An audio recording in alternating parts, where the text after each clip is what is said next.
কন্যার লগে কথা বলবো না। खुद के घर में तो रिफ्यूजी बन के नहीं रहना चाहते हैं, जाहिर सी बात है। पॉलिटिक्स जिन लोग करते हैं ना अभी फ्यूचर में वो लोग बुरा ও কন্যা ভুল করিস না, ও কন্যা ভুল করিস না, আমি ভুল করা কন্যার লগে কথা বলবো না। विधानसभा चुनाव को लेकर पश्चिम बंगाल की सियासत इन दिनों चरम पर है। प्रदेश में 23 और 29 अप्रैल को यहां की जनता अपने मताधिकार का प्रयोग करेंगे, लेकिन उससे पहले एक तरफ बंगाल की जनता को लोक लुभावन के जरिए अपने पक्ष में करने की जो कोशिशें हैं लगातार वह जारी है। भाजपा, कांग्रेस या सीएम ममता बनर्जी की पार्टी टीएमसी सभी ने इस बार अपने घोषणा पत्र में युवाओं और महिलाओं को खासा ध्यान में रखते हुए एक पर एक घोषणाएं की, तो वहीं दूसरी तरफ बंगाल की जनता को पुराने जख्म या दर्द को याद दिलाने में भी सभी राजनेता बाज नहीं आते। कभी संदेश खाली, वो लेके जाता था। अब देखो कमरे के अंदर क्या होता है वो तो हम डिटेल्स में बता नहीं सकते, लेकिन लेके जाता था। तो कभी आरजी कर मेडिकल कॉलेज रेप कांड,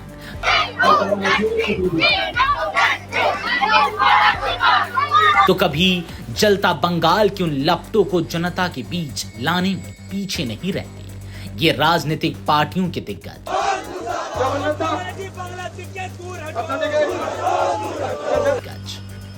तो दूसरी ओर सीएम ममता का भी कहना है कि बंगाल में यदि किसी और की सरकार आए तो बंगाल बढ़ जाएगा और वह हम होने नहीं देंगे।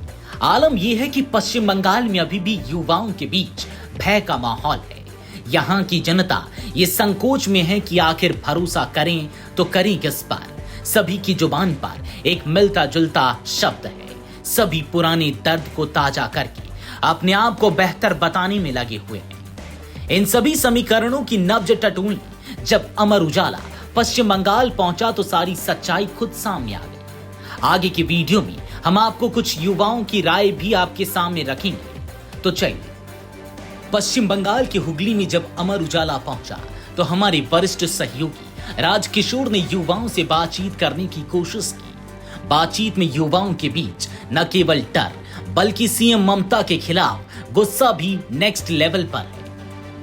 अपने घर में रिफ्यूजी बनकर कौन रहना चाहता है? डर तो लगता है, लेकिन अब खुद के लिए आवाज नहीं उठाई तो यहां रहना मुश्किल हो जाएगा।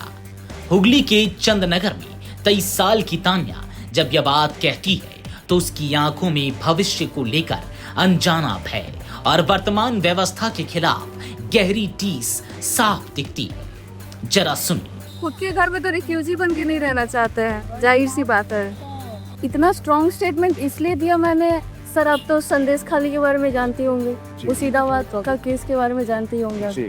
तान्या के साथ खड़ी महुआ को मुख्यमंत्री के उन बयानों से सख्त ऐतराज है जो सुरक्षा देने के बजाय पाबंदियां थोपते हैं।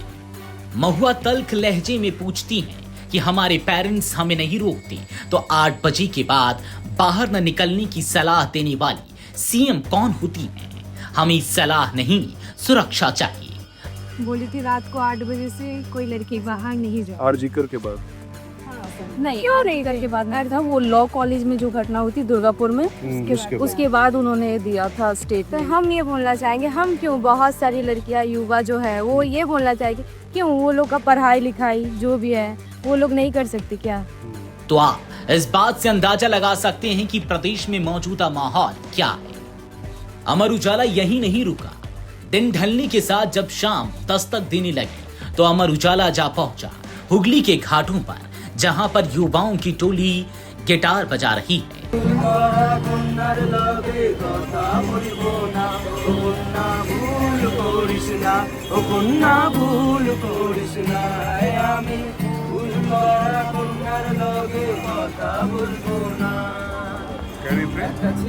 সোনার কন্যা মেঘে বরণকে পাটি অঞ্চলে ছিল সেই কন্যার দেশ। बंगला गीत गा रही, बातचीत होती है, लेकिन जैसे ही राजनीति का जिक्र आता है माहौल में अजीब सा भय खुल जाता है। अर्नब कुंडू और संखदीप जैसे युवा किसी भी नेता का नाम लेने से बचते हैं। ये देश की बात करते हैं, लेकिन बंगाल की राजनीति पर बात छिड़ते ही इधर उधर देखने लगते हैं। यहीं बैठी सुमोना, शिवानी और काकोली नाम की लड़कियों से जब शासन प्रशासन को लेकर कुरीदा गया तो उन्होंने कुछ कहा तो नहीं, बस एक मुस्कुराहट बिखेर दी। एक ने धीरे से कहा, हमारी मुस्कुराहट को ही आप जवाब समझ लीजिए। साफ है कि बंगाल की राजनीति के हिंसक चरित्र को देखते ही यहाँ के लोग कैमरा देखकर चुप हो जाते हैं, लेकिन उनके संकेत और मुस्कुराहट बता रहे हैं कि हुगली की जमीन का मिजाज बदला हुआ है। अब बात कर लेते हैं हुगली विधानसभा सीट के बारे में। हुगली की श्री रामपुर लोकसभा सीट से सांसद कल्याण बैनर्जी तृणमूल के प्रचार में जुटे हैं, पर संसद में ऑपरेशन सिंदूर की चर्चा के दौरान अजीब आवाजें निकालने, मिमिक्री करने और अपनी ही सांसद महुआ मोइत्रा से उलझने वाले कल्याण का व्यवहार हुगली की गलियों में चर्चा का विषय बना हुआ है। हुगली की 18 सीटों में से तृणमूल के पास 14 और 4 भाजपा के पास है। ममता ने हवा का रुख भांपते हुए इस बार 10 प्रत्याशी बदल दिए हैं, लेकिन दांव उल्टा पड़ता दिख रहा है। वर्तमान विधायक नए प्रत्याशियों का साथ देने के बजाय विरोध में है। चुरचुरा से पूर्व विधायक असित मजुमदार तो खुलकर कह रहे हैं कि वे पार्टी प्रत्याशी के प्रचार में नहीं जाएंगे। मुस्लिम बाहुल्य पांडवा सीट पर सीपीएम के 3 बार विधायक रहे अमजद अली मजबूती से लड़ते हैं तो यहां बड़ा उलटफेर तय है। वीडियो डेस्क अमरउजाला.com। अगर आप ये वीडियो YouTube पर देख रहे हैं तो हमारे चैनल को सब्सक्राइब कर बेल आइकन दबाएं और Facebook पर देख रहे हैं तो हमारे पेज को लाइक करें।